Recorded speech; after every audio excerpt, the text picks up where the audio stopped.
Demak do'stlar, biz boshladik. Payariq Oltin ligasi 22-iyun sanasidagi o'yinlar start oldi. Birinchi tur Vali Oxunboboyevga qarshi maydonda to'p surmoqda. O'yinning dastlabki daqiqalari Oxunbobo jamoasi yigitlari oldinga o'tishmoqda. O'ng qanotdan xavfli hujum bo'lishi mumkin bo'lgan vaziyat. Biroq himoyachilar o'z o'rnida va darvozabon to'pni egallab olmoqda. Hakamlar hushtak chaldi va to'xtatishda noto'g'ri liboslarni kiyishi 5 ga 5 o'yinlarda Payariq Oltin ligasi qoidalaridan biri shuki, futbolkalar ustidan aynan liboslar kiyilishi kerak. Maydonning chap tomonida sariq liboslar ostida Vali terma jamoasi va maydonning o'ng tomonida to'p surayotgan ko'k liboslarda esa Oxunbobo jamoasi vakillari harakat qilishmoqda. Hozir esa chap qanotdan yana bir hujum. Himoyachilar to'pni maydon tashqarisiga chiqarib yubormoqda. Chap qanotdan to'p maydonga tushirildi. Maydon markazida himoyachilar hujum tashkil etib beradi albatta va hozir ikki o'yinchidan hujumchi o'tib keta olmadi va Vali jamoasi vakillaridan ajoyib hujum. Chiroyli zarba. Darvozabondan ajoyib seyv do'stlar. Ikkala jamoa vakillari ham o'yinning ilk daqiqalaridanoq xavfli hujumlarni tashkil etishmoqda. O'yin ancha shiddatli boshlandi. Hozir darvozaga to'g'ridan-to'g'ri zarba berildi. Burchak zarbasini darvozabon qiyinchiliklarsiz qaytardi. Maydon markazidan hujum amalga oshiriladi. Oxunbobo jamoasi vakillaridan xato. Oldinga pas berildi. Himoyachilarning ishonchli harakatlari yana bir hujumni boshlab berishi mumkin. Shunday ham bo'ldi. O'ng qanotga to'p uzatildi. Hozir darvozaga zarba berilishi mumkin. Berildi. Himoyachi qaytardi. Darvozabon o'z o'rnida albatta to'pni egallab oldi. Hozir esa yana boshidan hujum tashkil etilishi mumkin, biroq o'yin qoidasi buzildi. Oxunbobo jamoasi vakillari valiliklarning himoyachisi oyog'iga zarba berganligi sababli ham to'xtatildi va darvozaga to'g'ridan-to'g'ri to'p amalga oshirilmoqda. Noaniq darvoza ustidan o'tib ketdi. Maydon markazidan chap qanotdan hujum amalga oshiriladi. Xavfli to'xtatib qolish. Ochiqdan ochiq oyoqqa tepdi, to'xtatdi, hujumni bartaraf etdi. Jarima zarbasi belgilandi va hozir ko'ramiz, balki uzatma orqali bu zarba amalga oshirilishi mumkin, balki to'g'ridan-to'g'ri darvozaga tepilishi ham mumkin. Darvozaga tepildi, biroq jarima ustuni orasida to'p o'ynab qolish natijasida to'xtatildi. Himoyachilar yangi hujumni boshlab bermoqda. Yana xato, himoyada xato sabab Oxunbobo vakillari oldinga chiqib ketishmoqda. Chap qanotdan bir himoyachidan o'tib ketmoqchi bo'lgan hujumchi afsuski amalga oshirilmadi, lekin biroq yon chiziqdan to'pni saqlab qoldi. Maydon markazidan yana bir hujum amalga oshirilishi kerak bo'lgan paytda xato to'p kiritilishi natijasida Vali jamoasi vakillari to'pni maydon markazidan boshlashdi. Har ikkala jamoa uzoq paslarni amalga oshirmoqda, uzoqdan uzatmalarni yo'llashmoqda, biroq bu holat, bu vaziyatlarning ko'pchiligi samarasiz ketyapti. Darvozaga to'p uzatildi. Maydon markaziga yaxshi uzatma. Darvozabon bilan birga bir chiqib ketdi. Zarba berildi. Himoyachi ochiq golni qaytarmoqda. Hozir darvozabon ustidan to'p oshirib tashlab berildi, biroq himoyachi qaytardi. Hozir esa yana bir hujumni ko'rishimiz mumkin. Xavfli o'yin. Yo'q, to'xtatmadi hakamlar. Imkoniyat berishmoqda.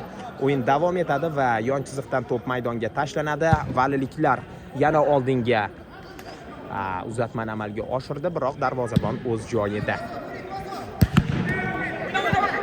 Maydon markazidan hujum davom etadi. To'p tashlandi, xato. Hozir birga bir chiqib ketish mumkin edi, biroq darvozabon yaxshi o'ynadi do'stlar. Vali jamoasi darvozaboni Noyerni eslatyapti ko'pchilikka. Oldinga chiqib o'ynayapti va bexato uzatmalarni amalga oshiryapti, qaytaryapti. Hozir esa siz bilan birgalikda burchak zarbasini ko'ramiz. Xavfli hujum bo'lishi mumkin. Tepadan to'p tashlandi. Darvozabon tezkorlik bilan hujumni boshlab berdi. Chap qanotdan hujum davom etadi. Himoyachilar to'pni oldi. Hujumchilar e'tiroz bildirishmoqda, biroq hakamlar e'tibor ham qaratganligi yo'q. O'yin davom etadi. Oxunbobo jamoasi vakillari darvozadan to'pni o'yinga tushirdi. Himoyachilar uzoq pasni amalga oshirdi. Vali himoyachilari qaytarishdi. Maydon markazidan yana bir hujum. Darvoza tomon to'p tepildi, ancha noaniq. Juda ham ko'p noaniq to'plarni ko'ryapmiz. Ochiq vaziyatlarda hujumchilarga tashlanishi kerak bo'lgan uzatmalar ham nimagadir darvoza tomon tepilyapti. Taktika shunday o'ylangan bo'lishi kerak nazarimda va yana bilmadim. Kuzatamiz. O'yin shiddati tushgani yo'q. Har ikkala jamoa to'xtovsiz hujumlarni amalga oshirmoqda. Vali darvozaboni to'pni o'yinga tushirdi. Yaxshi uzatma, hujumchidan xato. Himoyachi va hujumchi o'rtasidagi kurash, xavfli hujum.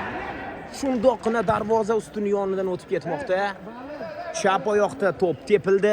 Oyoqning shundoqqina uchida berilgan zarba. Ancha xavfli tus oldi, biroq noaniq.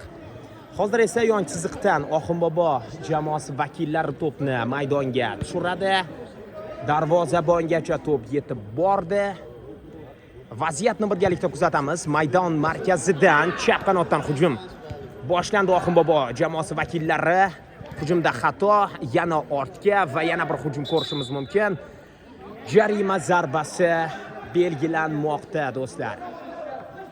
O'yinda foul va shubhasiz oyoqqa tepishi natijasida to'xtatildi. Endi harakatlar tez bo'lganligi bois ham bunday foullar bo'lishi mumkin va bo'lyapti ham. Hozir yana bir hujumni ko'ramiz. Tepadan tashlab berildi.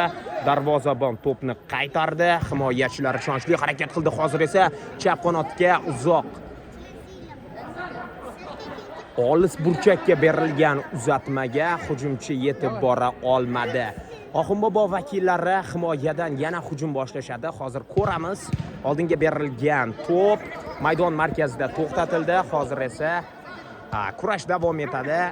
Vali jamoasi yigitlari himoyachilarning harakatlari sabab bu hujum menimcha to'xtatildi. Chap qanot, o'ng qanotga uzatma. Hozir esa xavfli hujum bo'lishi mumkin. Darvozaga tepildi, rikoshet va darvozabon to'pni egallab oldi. Maydon markazidan Vali jamoasi vakillari yana bir hujumni boshlashmoqda. Chap qanotdan yon chiziqdan to'p o'yinga tushiriladi. Tushirildi. Yana bir yon chiziqdan to'p o'yinga tushiriladi. Vali darvozasi tomon ushbu to'p maydonga tashlanadi. Xato.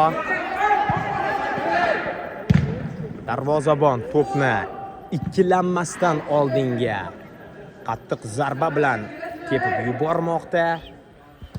Vali jamoasi chap qanotdan hujumni boshlashdi va yon chiziqdan hech bo'lmaganda to'pni o'zlarida saqlab qolish imkoniyatiga ega bo'lishmoqda. Hozir esa yana bir hujum amalga oshirilishi mumkin bo'lgan vaziyat, biroq himoyachilar to'pni uzoqlashtirishda. Maydon markazidan Vali terma jamoasi